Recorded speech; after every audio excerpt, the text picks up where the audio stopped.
Hello mga dyan! Eto, lumipas na naman yung magdamag. Wala na naman nangyaring nagaganap. Dahil kabuanan ko na nga, waiting na nga ako na mag-labor ba. Napagdesisyonan kasi na maghintay-hintay muna. Baka sakaling lumambot kapag pinakuluan yung mga matitigas ba. Charis. Umasa din ako na pwede ako mag-normal. Kahit medyo thunders na ang first one. Pero syempre, hinahanda ko pa rin yung sarili ko na baka ma-CS din talaga ako. Alam ko mas maganda talaga yung normal delivery. Kaya lang minsan, wala tayong karapatan talaga na piliin kung ano yung mas maganda ba. Syempre, doon pa rin tayo sa mas safe para sa atin at saka sa magiging anak natin. At syempre, makikinig tayo doon sa advice ng mga health professionals natin, no? Sa OB natin or sa midwife. Ayun, sa mga nakasubaybay nga sa akin at nakakaalam ng journey ko, may PCOS nga ako ng napakaraming tao. Kaya ang tagal ko talagang hinintay na dumating ito si baby. Akala ko talaga hindi na ako magkakaroon ng anak. Ayun, sa pagtsatsaga, nag-normal din ang person. Syempre, monitored yun ng OB. Marami ding lab test at saka ultrasound yung dinanas ko, at syempre, marami din ang pera na nagastos. Pero syempre, kapag gusto mo talaga, gagawan mo talaga ng paraan. Syempre, kasama pa dyan yung diet at saka yung exercise. At pagtitake ng mga supplements para maging healthy. At syempre, dumating din ako sa point na akala ko, imposible na talaga. Actually, nung huli, ginagawa ko na lang talaga kung ano yung tama. Kung magkakaroon ng resulta, edi thank you. Kapag wala, thank you pa. Kailangan lang talaga tayo maging positibo sa buhay ba. At saka syempre, bawas-bawas na mga stress. Hindi siya ganun kasimple, kaya para sa akin, sobrang precious talaga itong aking anak. Ay syempre, nung nalaman ko na buntis ako, napakasaya ko, no? At saka hanggat maaari,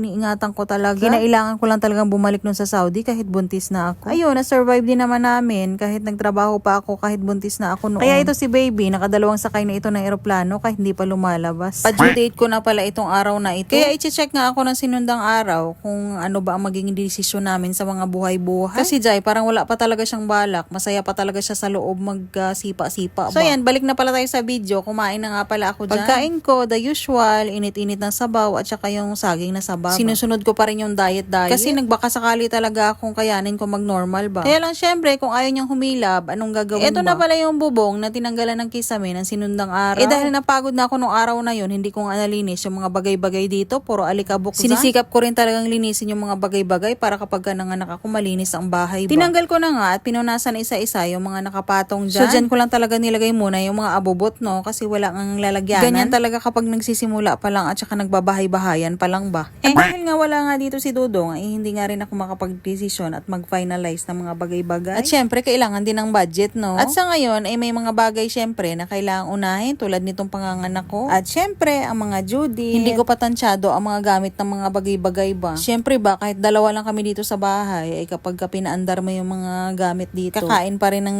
kuryente at saka tubig at saka gas, no? May mga galaw na pareho pa rin yung andar kahit konti man kayo marami. Mga 2 months pa lang naman kasi ako dito. Sana kayanin ang mga bagay-bagay. Kasi hanggat maaari ayoko talagang malayo sa anak ko, Zay, kaya ako umuwi. Kaya isa nga rin to sa dahilan, kaya kahit papano, sinisipagan ko dito sa pagkukontent. Para baka sakaling makatulong ba. Kasi ngayon talaga, sa mahal ng mga bilihin, parang hindi na uubra na isa lang yung nagtatrabaho. Ano po? Kailangan talaga nagtutulungan. Kahit sa maliit na bagay, basta meron. So yun lang, na-share ko lang. Salamat sa panonood. Sa muling daldalan.